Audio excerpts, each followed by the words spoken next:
नमस्कार, आप देख रहे हैं मोदी मुल्क और मुसलमान, साथ में आपके शिखा ठाकुर। मोदी सरकार में कई जन कल्याणकारी योजनाएं चलाई जा रही हैं और इन योजनाओं को लेकर के देश के मुसलमानों का क्या है सियासी मूड। प्रधानमंत्री मोदी के सबका साथ सबका विकास से कितने प्रभावित हैं मुस्लिम मतदाता, मुसलमानों तक कितनी पहुंची केंद्र सरकार की योजनाएं। भारत 24 आपके लिए लेकर आया है इन तमाम सवालों के जवाब। तो आइए शुरू करते हैं हमारा खास शो मोदी मुल्क और मुसलमान।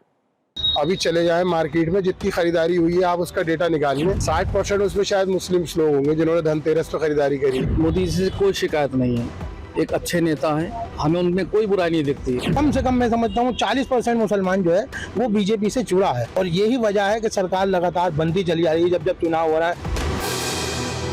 नमस्कार, आदाब। भारत 24 का स्पेशल प्रोग्राम मोदी मुल्क और मुसलमान देख रहे हैं आप, और मुरादाबाद की मुस्लिम आवाम से जानेंगे कि मोदी मुल्क और मुसलमान को लेकर क्या सोचती है मुरादाबाद की मुस्लिम आवाम। मेरे साथ इस वक्त बात करने के लिए पद्मश्री से सम्मानित दिलशाद हुसैन जी हैं, दरगाह के सज्जादा नशीन हैं, और भी मुस्लिम धर्मगुरु हमारे साथ बात करने की मौजूद हैं।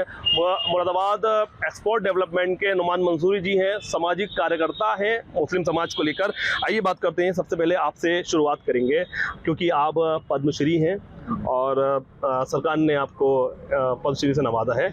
मोदी सरकार को लेकर क्या सोचती है मुरादाबाद की मुस्लिम आवाम? मैं दिलशाद हुसैन, पद्मश्री अवार्ड से सम्मानित, मुरादाबाद यूपी। मुसलमान मोदी जी को अच्छा समझती है और अच्छे काम कर रहे हैं, और ख़ास तौर से दस्तकारों के लिए अच्छा काम कर रहे हैं। उसकी वजह यह है कि दस्तकार मैं भी हूँ और भी हैं, और मुरादाबाद के अंदर 2 पद्मश्री, एक मैं हूँ और एक यादव जी हैं।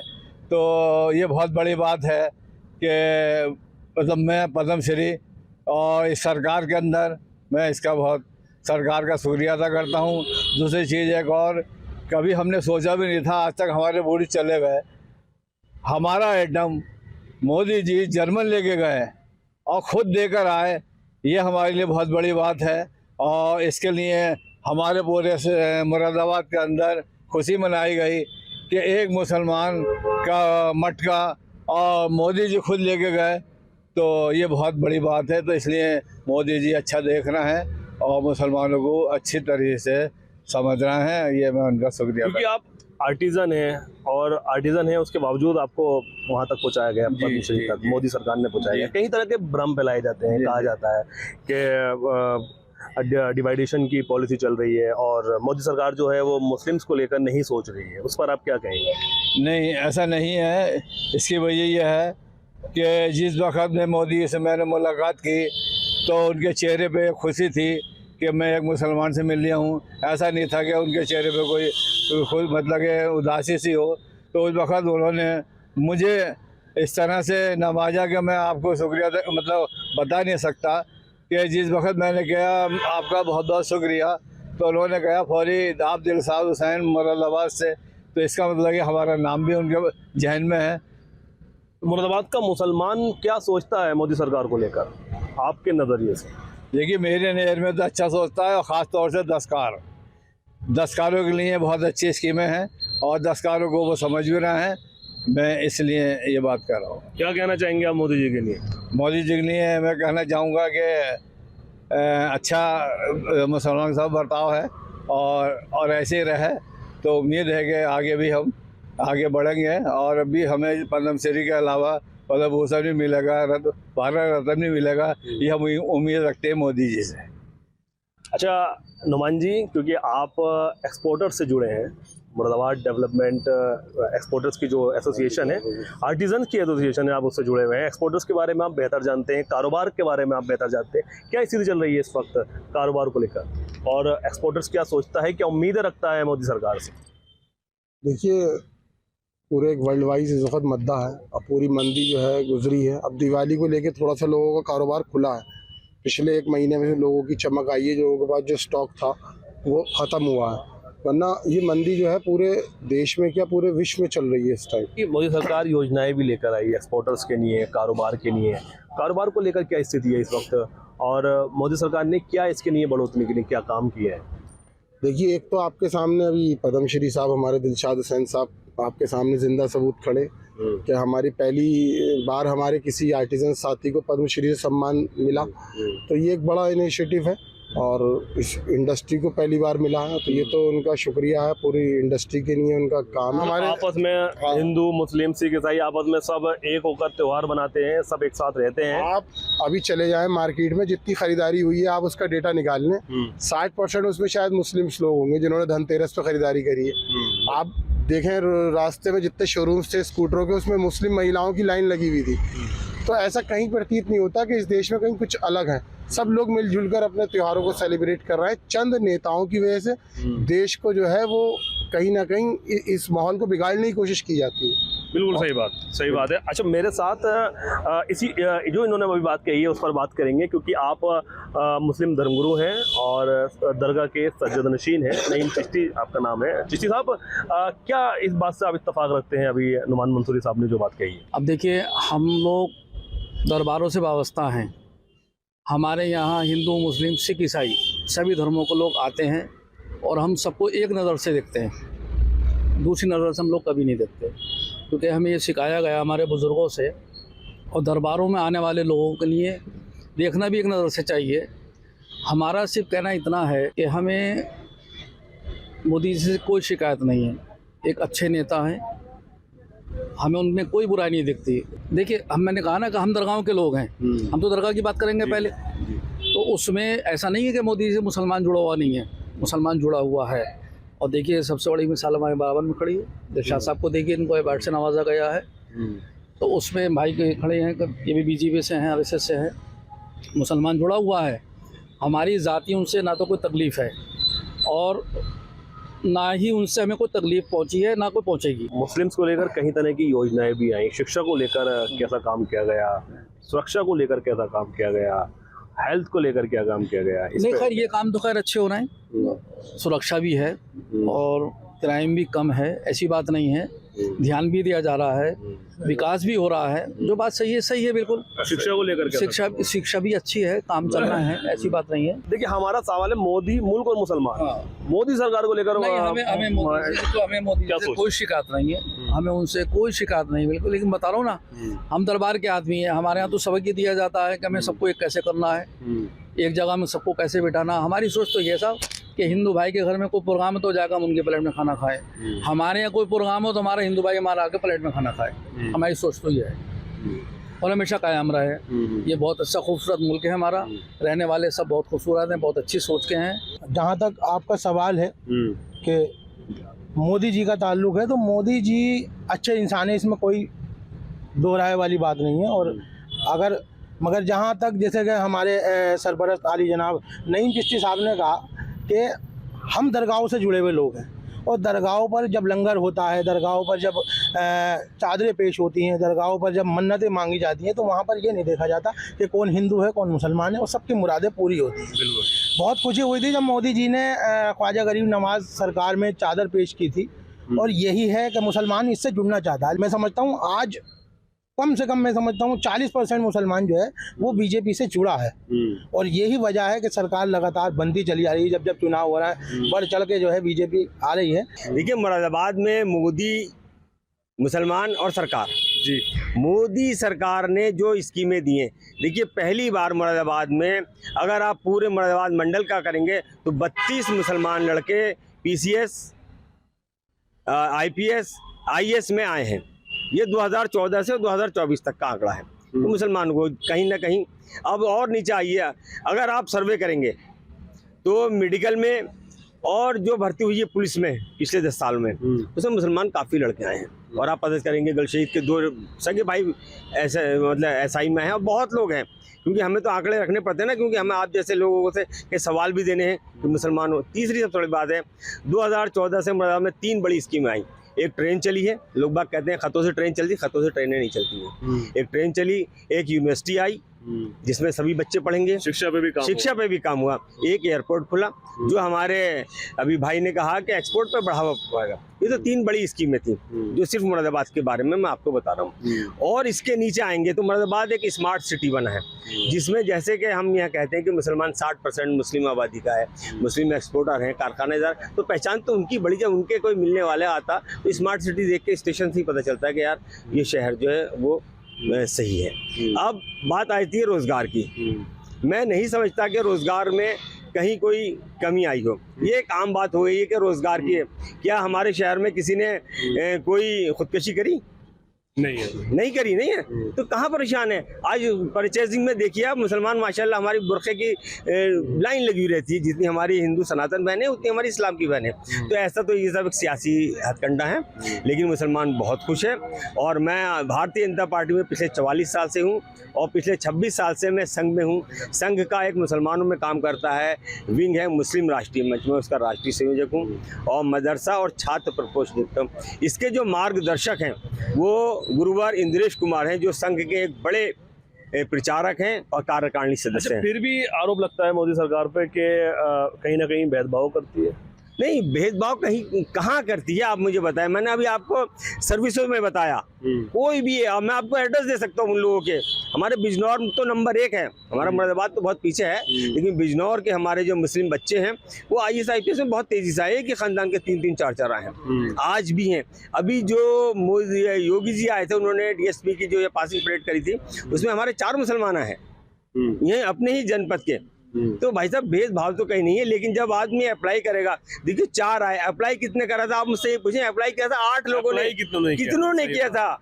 हम 5% से ज्यादा इंटर से ऊपर नहीं पढ़ पड़ते। मुसलमानों की पढ़ाई की जो रेशो है बहुत घट गया है। तो एक बहुत बेहतर बात कही है इन्होंने कि जो मुस्लिम्स का एजुकेशन का जो रेशो है वो कम है, उसके बाद बात की जाती है कि नौकरी नहीं लग रही। क्या कहेंगे इस पर? और जितना रेशो था उसको नौकरियां दी गई हैं, इनका भी कहना है।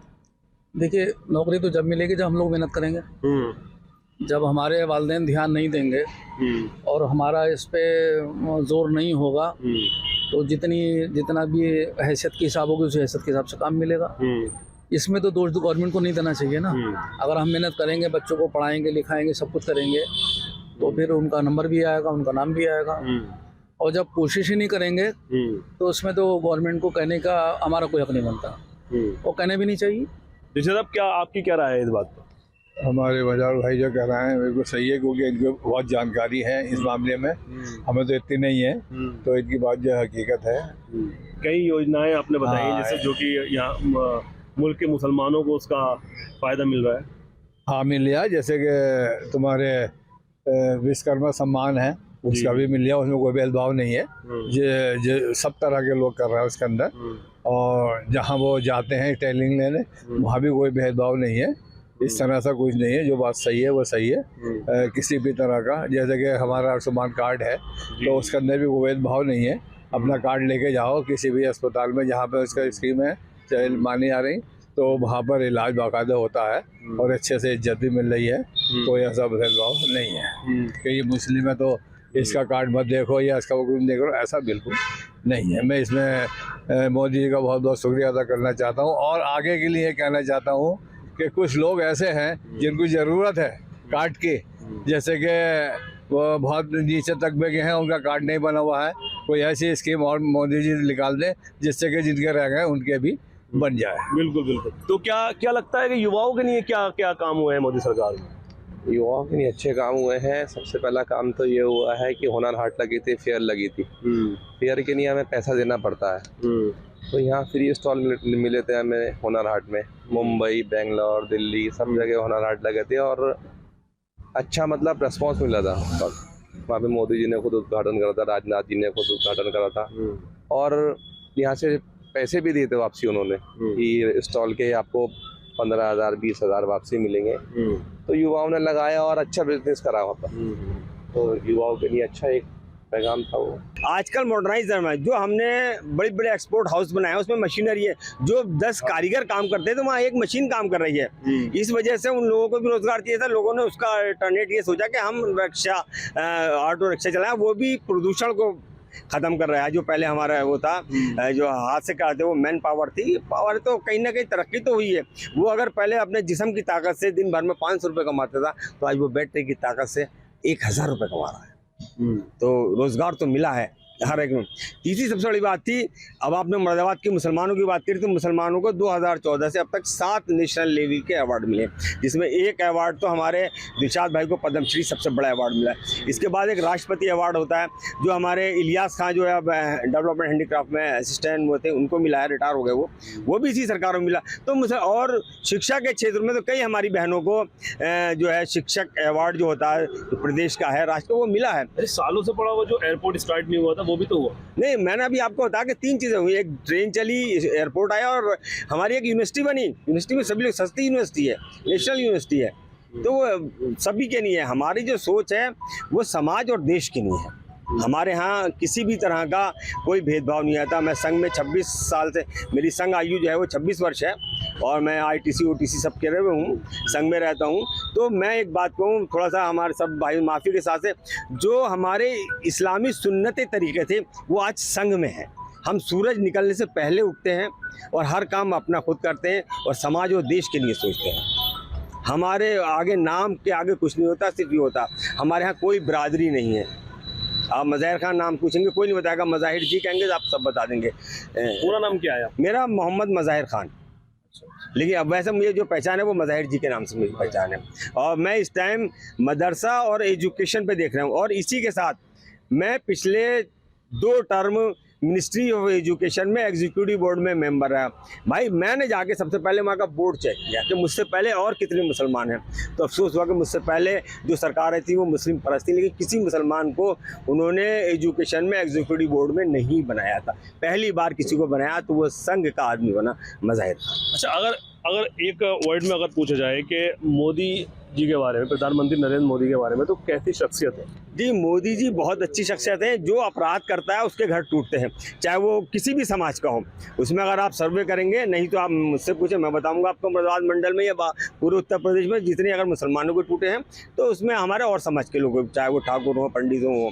अगर इनकाउंटर हुए हैं तो सब समाज के हुए, लेकिन वो बदमाश थे, वो समाज को कहीं ना कहीं नुकसान पहुँचा रहे थे। मोदी जी बहुत अच्छी शख्सियत के मालिक हैं। आप पर्सनली उनसे मिलेंगे, बात करेंगे तो बहुत अच्छा रहेगा। हमारे दिलशाद भाई और मुरादाबाद के बहुत से मुसलमान जो मेरे आते हैं या मुझे मानते हैं, मुझसे मुसलमान प्यार तो करता है, लेकिन मेरे पास नहीं आएगा, किसी और के पास चला जाएगा। अच्छा चिश्ती साहब, आप क्या कहना चाहेंगे? आपसे ये अगर मैं सवाल करूँ कि मोदी शख्सियत के बारे में बताएं तो क्या कहना चाहेंगे? बहुत छोटे वर्ड्स। देखिए, अभी जैसे मुज़ाहिर भाई ने कहा, हमारे जितनी भी तारीफ़ें मोदी जी की जा रही हैं वो अच्छी बात है और करनी भी चाहिए, वो तारीफ़ के लायक भी हैं।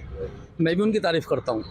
मुफ्ती साहब, आप क्या कहना चाहेंगे? अगर एक वर्ड पे बात करें कि मोदी के बारे में क्या सोचता है मुसलमान, कैसी शख्सियत है? मैंने पहले ही लाइन बोली थी जिसमें मैंने बताया कि मोदी जी अच्छी शख्सियत के मालिक हैं, और मोदी जी की शख्सियत कितनी अच्छी है इसमें कोई दो राय वाली बात नहीं है कि वहाँ से कोई भेदभाव नहीं है। लेकिन नीचे स्तर पर जब आए और योजनाओं का जहाँ तक लाभ का ताल्लुक है, योजनाओं में भी बहुत सी योजनाएं ऐसी हैं जिसका मुसलमानों को भी लाभ मिल रहा है और सभी जातियों को मिल रहा है। और ऐसा नहीं है अभी जैसे यहाँ पे ये क्या नाम है, मोदी जी विकास वाला ये मकानों वाला योजनाएं थी, तमाम इसमें हिंदू को भी मिले हैं मकान, मुसलमानों को भी मिले, सिख को भी मिले, ईसाई को भी मिले। तो यहाँ पर तो कोई भेदभाव नहीं है। 3 तलाक जो खत्म की गई है, ये भी मोदी सरकार ने खत्म की है। देखिए, जहाँ तक 3 तलाक का मामला है तो 3 तलाक का हमारी शरीयत का मामला था, और वो ज़्यादातर हमारे आलिम लोग उसके बारे में जानकारी देंगे, क्योंकि मैं दरगाह का सज्जादा नशीन हूँ और मैं जो है मैं आलिम नहीं हूँ। अच्छा। तो इसके बारे में तो हमारे आलिम ही बताएंगे। मतलब मुस्लिम महिलाओं को फ़ायदा हुआ 3 तलाक से? महिलाओं को भाई साहब देखिए 2 बड़े फैसले करे मोदी सरकार ने। 3 तलाक का किया, और एक हज को जाने की जो हमारी बहनें थी जो नहीं जा पाती थी, अब वो अपनी अकेली भी हज को चली जाती हैं। तो ये 2 बड़े फैसले हैं, इससे मुसलमान समाज में फ़र्क तो पड़ा है। अब हम माने या नहीं माने, मुस्लिम वोट तो मोदी जी को मिल ही रहा है, चाहे भले ही वो 4% मिले या 5% मिले। हम वोट की राजनीति कर भी नहीं रहे, हम समाज को आगे बढ़ा रहे हैं। हमारी जो है तालीम, तहजीब और तरक्की। और आज मैं आपको बता दूं, मुस्लिम राष्ट्रीय मंच जो संघ का एक अनुषंगी संगठन है, जिसको गुरुवर इंद्रेश कुमार मार्गदर्शन है, वो आज हिंदुस्तान का सबसे बड़ा मुस्लिम संगठन है। हमारे पास 5.5 लाख मुस्लिम उसके कार्यकर्ता हैं, और 312 ज़िलों में हम स्टेबल हैं इस टाइम हिंदुस्तान के 22 स्टेट्स में और कैपिटल सैनिटरी में है। तो और उसका लीडर कौन है ये देखें आप, उसका लीडर जो पिछले 24 साल से चला रहा है वो इंद्रेश कुमार, जो संघ का एक बड़ा हुआ है। आज तक कभी आप मुस्लिम जुड़ा नहीं, मुस्लिम बहुत बड़े काम किए हमने। हमारा नारा है तालीम, तहजीब और तरक्की। आधी रोटी खाएंगे, बच्चों को पढ़ाएंगे, ये हमने कहा है। आज मुसलमान हर हमारा जो बड़े बड़े दरगाह हैं, बड़े बड़े हमारे उलमा हैं, वो कहते हैं बच्चों को पढ़ाओ। भाई 60 साल से तुमने क्यों नहीं इस कौम को नहीं कोई डिग्री कॉलेज नहीं खोला, कोई इंटर कॉलेज नहीं खोला। एक संस्था 2023 में बनी थी, एक संस्था 2025 में बनी थी। 2025 में जो बनी थी उसकी लाखों स्कूल हैं, 2023 में जो बनी थी उनके मेरे ख्याल से पोरों पे भी स्कूल नहीं है। तो ये तो हमारी है, जिसके मैं किसी को दोष नहीं देता। इसमें हमारे बड़े लीडर भी दोषी हैं और हमारा मुस्लिम समाज भी है। आज मुरादाबाद का आप सर्वे करेंगे तो जितनी दुकानें खाने की खुली हैं मुसलमानों की, हर मोहल्ले को खाने का एक हब बना दिया गया। क्या किसी में कोई मुस्लिम कोई लाइब्रेरी है जहाँ वो पढ़ सके कि हमारी दुनिया में क्या हो रहा, हमारे शहर में क्या हो रहा? कोई स्कूल खुला है? अच्छा, अगर हमारे सनातन भाई मतलब मुझे माफ़ करना कहना चाहिए गोकुलदास, प्रताप सिंह और ये सब स्कूल नहीं खोलते तो हमारी बच्ची कहाँ जाती? तो इस चीज़ को सोचने की ज़रूरत है, ना कि होटल खुलवाने की। कि हमारे बड़े बड़े उलमा, हमारे सांसद हैं जाके होटलों का फीसा काट रहे हैं। ये भी तो कहते हैं कि भैया एक आध स्कूल खोल दो, लाइब्रेरी खोल दो। शिक्षा पे ध्यान नहीं दिया मुसलमानों ने, कहना इनका ये है शिक्षा पे ध्यान नहीं दिया। ये तो खैर है, लेकिन अब ध्यान है जो पहले के मुकाबले पे। अब हर क्या नाम है कारीगर भी है तो अपने बच्चों को भेज दिया है, उसका एक जहन बना हुआ है कि मुझे अपने बच्चों को पढ़ाना है। महिला सुरक्षा को लेकर क्या कहेंगे? 3 तलाक खत्म की, अब महिलाएं क्या लगता है कि संतुष्ट हैं इस सरकार में? हाँ, महिला खुश हैं, कोई ऐसा नहीं, खुश हैं, कोई बुरा नहीं कहता कि ऐसा वो मोदी ने अच्छा नहीं करा, वो नहीं करा, सही है। बहुत बहुत शुक्रिया आप सबका बात करने के लिए। तो ये थे मेरे साथ मुरादाबाद के लोग और मुरादाबाद के सम्मानित लोग थे मेरे, जिनका मोदी सरकार के बारे में सबने अपनी राय रखी। मुरादाबाद से भारत 24 के लिए अब्दुल्ला फारूक।